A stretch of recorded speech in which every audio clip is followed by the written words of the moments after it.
So we've made it to our third lesson already on the Pythagorean Theorem. So here we go. Alright, now you guys probably already know what the Pythagorean Theorem is, so just as a review, that's your a squared plus b squared equals c squared. Just a couple things to make sure that we keep in mind.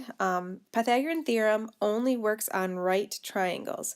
Now a right triangle is a triangle that has a right angle, which is 90 degrees. And you see that little notation, or whatever you call that little symbol, looks like a little box in the corner, that's indicating your 90-degree angle. Side C, you've got three sides, A, B, and C. Side C must be the hypotenuse. And if we're not sure what the hypotenuse is, it's the longest side of the triangle across from the 90-degree angle. So in this little triangle I drew, side C would be this longest side right there. So you could find it that way. If you're not sure which side is the longest, you could look at your 90-degree little box and go across from it. And it's basically the side that doesn't touch that angle. So there's your side C. Alright, so we're going to use the Pythagorean theorem to find the missing side of triangles. So leave the answer in simplified radical form. So that's what we've been doing. We've been simplifying radicals. So we're not going to take the square root on our calculator and end up with a decimal, because no decimals for these. So it's helpful to label our triangle. The only side that matters is that the C side is the hypotenuse. So that 10 feet, that's the longest side. I can make this the A, maybe that the B. Honestly, between the A and the B, it does not matter which one is which. So we go ahead and we do a squared plus b squared. So 4 squared plus x squared equals our hypotenuse C, 10 squared. Alright, then we simplify. We're looking at 4 squared is 16 plus x squared equals 10 squared is 100. And now we're going to solve for this x squared. So we're going to subtract 16 from both sides, leaving us with x squared is equal to 84. And then we learned last chapter that when you have an x squared, you can square root both sides. So the square root of x squared is x. And then the square root of 84, we want to try to simplify this. So you want to look at your list of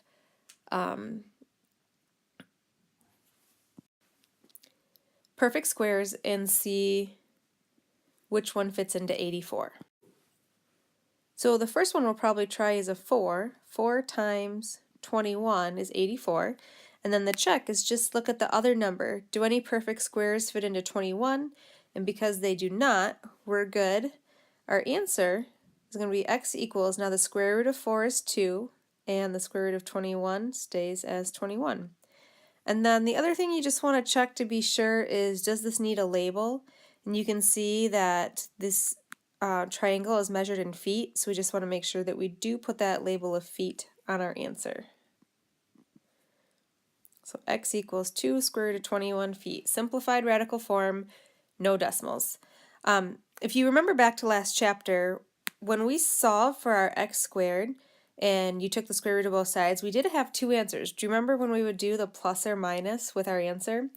Now, the reason why we had to do plus or minus is because those equations were kind of vague. We're getting more specific now. The equations we're setting up have context. This Pythagorean theorem has to do with this particular triangle right here. And if we're trying to find this side length, and can you measure a side length with negative values? So a negative answer does not make sense for us. So that's why we don't need the plus or minus. We're just going to stick with the positive answer because we know that the negative answer would not make sense. Actually, sorry, we were trying to find this side. And because it's a side of a triangle, we're never going to have a negative side length for a triangle. Alright, so let's try another one. This one might look a little bit trickier. We can see that in our triangle we've got this square root of 96, but I'll show you how to deal with that. Again, just make sure that C is your hypotenuse, and then between the A and the B, it really doesn't matter.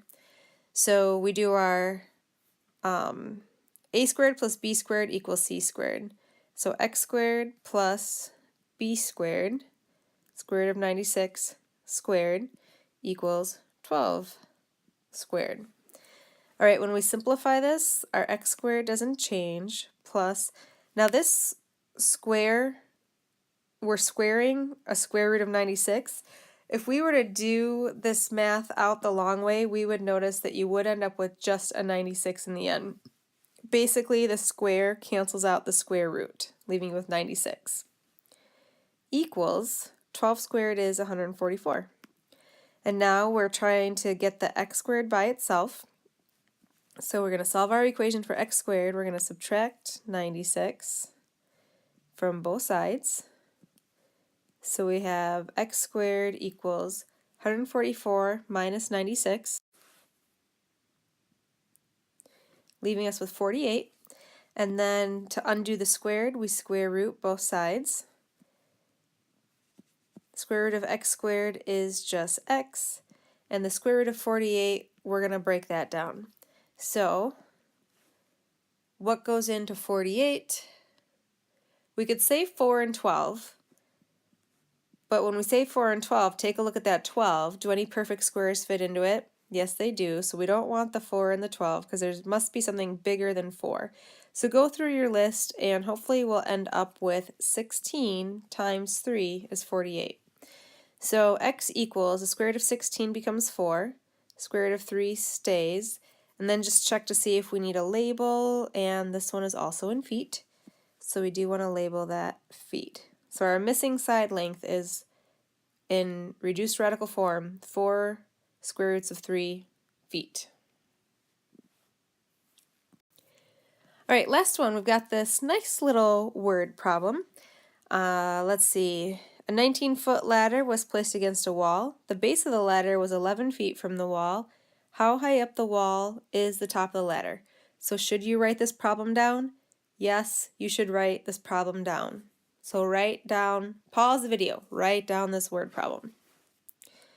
After you have the word problem written down, I do think it's very helpful to draw pictures of these, because if you draw the picture, you can see the actual triangle. So we're talking about a ladder's being placed against a wall. So here's a wall, and here's my ladder that's just resting up against the wall, okay? They told us that it's a 19-foot ladder, so I can go ahead and label that as 19 feet. And then the base of the ladder was 11 feet from the wall.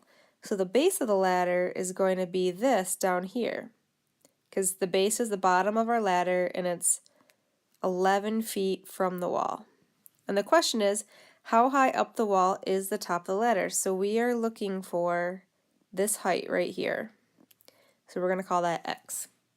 So that's our picture. Once we see our triangle, and you can see that's your right angle, so it's a right triangle, it makes it much easier to figure out how to solve this problem. So we've got our A, B, and C. Just make sure C is the hypotenuse. So A, B, and C. When we set this up, we have x squared plus b squared, which is 11, equals c squared, which is 19. So x squared plus 121 equals 361. All right, solve for your x squared. So we're going to subtract 121 from both sides. So x squared equals 240. Now we're ready to keep solving. We're going to square root both sides. So x is equal to the square root of 240, but we definitely want to try to reduce that.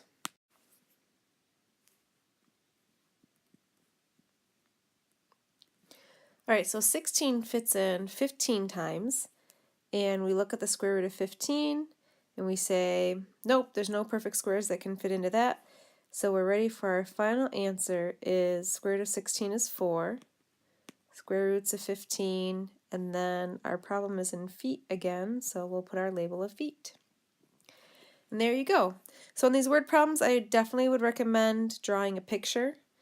I think the picture helps it to make a lot of sense. It gives you the visual triangle, so that you know what your hypotenuse will be. That's very important. You'll know of the two sides they gave you and your missing side, which one is C, so that you do the Pythagorean theorem correctly.